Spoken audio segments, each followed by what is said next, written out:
rahmatullahi taala wa barakatuhu ginnaaw bi ñu sant yàlla di julli ci Yonent bi sallallahu alayhi wasallam ñu ngi am mbégte ak contentement di leen recevoir fii au niveau de la Médina, plus précisément au sein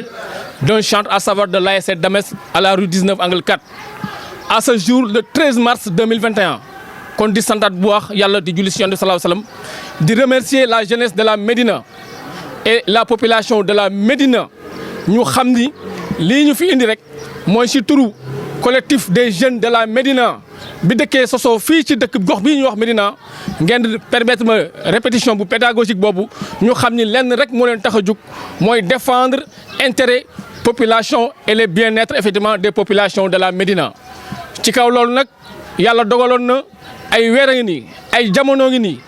waa ndawu Médina à travers le collectif ak les ASC au niveau de la Médina ngeen permettre ma effectivement me présenter l'ASC Dames avec le secrétaire général qui est ici à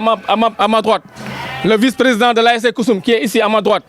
et effectivement le capitaine de l'ASC Ngaraf à savoir M. Mbakeja qui est ici effectivement à ma gauche et une bonne partie effectivement des représentants des ASC de la Médina à savoir ñi nga xam ne jot nañ leen cité fii.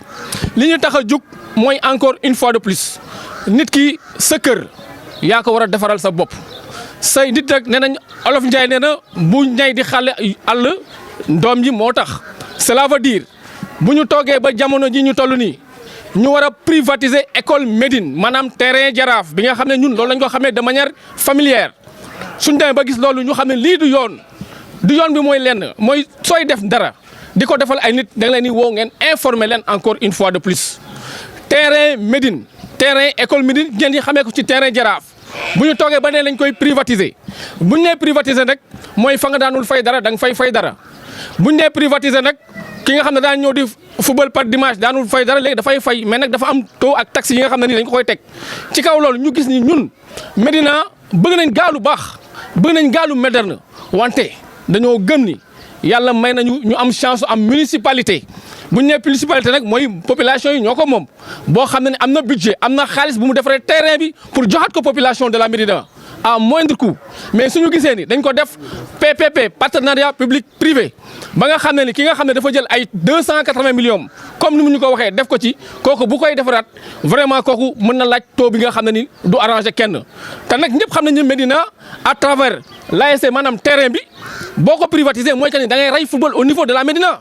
gis nañu kaw football ASC Koussoum ba ñu tojee stade Assane Diouf ba léegi Koussoum mënutul gagner mënutul am dara parce que effectivement dootuñu am ce qu'on appelle la compétition et aujourd'hui aussi dëgg yàlla moo ko moom ñun bu ñuy wax Médina kese moo ñu intéressé duñ ne fii lañ dëkk fee lañ dëkk ñun Médina ñun ñëpp ñoo ko bokk et on est 11 ASC au niveau de la Médina donc bu ñuy wax ci turu Médina dañuy wax li nga xam ne ni dafa tegu ci fulla ak fayda ci kaw loolu aussi ñun li ñu yàlla may rek mooy yoon bi ñu gisee ni projet bi ñu ngi koy démarrer am ñu ñëw taxaw wax ñu ne donc réew dafa am nu muy doxee mooy lu kenn mën ñaar moo ko dàq kon mbir mi si la sama gars yi taxawal ce qu'on appelle un collectif muy mbooloo collectif bu ñu ko waxee mooy mbooloo mu nekk ASC yi Médina yëpp bokk ci biir am seen i ay représentants mooy ñiy toog fii ak ñeneen ñi teew ak ñi teewul ñu gis ni lu ñu njëkk def mooy ñu saisir le maire de la Médina le maire ki nga xam ne mooy maire bi mooy le premier magistrat de la ville li ñu ko saisiree mooy li yoon wax l'administration du ay kaddu l'administration elle est écrite ñu bind ko saisir ko donné wu réponse ñu bindiraat ko saisir ko joxe wu réponse wante ñun li ñu yàlla may aussi Olof Njaay nee na ku xamul buur saana ñu wax la ni buur dee na parce que li ñu koy waxee rek force reste effectivement au peuple et la population de la Médina est ici debout représentée effectivement par ses dignes fils leen rek moo leen intéressé aujourd'hui mooy dëgg la ñu moderniser terrain même bu ñu ko moderniser mais à ce que terrain bi bañ a nekk loo xam ne dañ ko privatiser parce que aussi dañu waxante dëgg jamono neexul. tey jii ASC Médina 11 ASC ñoo ko moom terrain Médine boo ko defaree doonee kii moo ci intrigue football kee moo ci football képp ku dëkk maintenant am nga droit ne man ci laa bokk te terrain Médina dañuy wax ne complexe scolaire bi ñoo ko moom maanaam institution d'académique bi parce que loolu aussi dafa baax nit ñi xam ko maanaam population de la Médina ñoo ko moom au delà des ASC population bi am na ñoo xam mooy suñuy doom yi suñuy jarbaat yi nga xam dañuy football par dimanche par yenn jour ak par yeneen jour mais ñoon dootuñu amati tamit accès ci terrain bi kon aussi ñooñu comme ci lañ bokk am nañ droit wax ak le maire ne ko monsieur le maire booy def dara di ko defal ay nit te boole woo leen ci dafa mel ni defaloo ko kon da nga koy def contre ñoom lii moo ñu tax a jug encore une fois de plus. Médinois ñi ngi dem di fay fa moom bu mu ñu defaree le terrain jaraaf di ñu ko fayoo ko kon ñun ñooy fay xaalis bi moom ani njëriñam foofu alors que son rôle mooy bien-être aux populations médinoises et leur sécurité il faut que moom mu xam loolu léegi donc jël na benn école Médina 2 yàq ko jëloon ay élèves yi fa nekkoon delloo leen si yeneen écoles yi non léegi déjà scolarité jeunes médinois yi yëpp presque yàqu na ku si dem ba 6e ñu dàq la école yi ñëpp ñi ngi jël seen doom yi di leen yóbbu si école privée parce que nee na école Médine jàngatuñ mu jël école bu doy noonu ñoo xamante ni Médina 2 ku fi ne Médina 2 dootoo gis classe bi nga jàngee mu yàq ko jox ko Smart City pour recevoir foofu encore de l'argent mais il n'a qu'à faire 2 terrains léegi mu génnee Smart City defar foofu synthétique def fii synthétique c'est simple ñun fu ñu entraîner rek la ñu bëgg te appel bi aussi maa ngi ciy woo anciens sportifs médinois yi les anciens sportifs les anciens internationaux aussi ah parce que maa ngi dégg ay wax que ni terrain bi bu ñu ko privatiser jeune formation yi dañuy nekk professionnel personne ne nous le dit Médina yaa gën a génne ay professionnels sans pour autant mu am terrain synthétique qu'on se dise la vérité am na ñoo xamante ni fii la ñu joué 2 ans 3 ans 4 ans ci ay xeer tey ñu ngi ni ay millions la ñuy fayeeku cas des milliards mais tey kon bu ñu xalaatee ñoom jamono bii nañu xalaat jamono bi ñu nekkee fii am problème 500 wala 1000 francs pour dem fay terrain pour jouer terrain Jaraaf y a 12 ASC yu koy partagé boo ñëwee tey ne 4 ASC ñoo koy partagé yaa ngi nax sa bopp te may rappelé leen nag ma koy rappelé gis ngeen jamono bi dëkk bi fu mu mujjee pillage yi fu mu mujjee Médina foofu la jëm de peut-être ñun ñii nii toog fii nous sommes pacifiques mais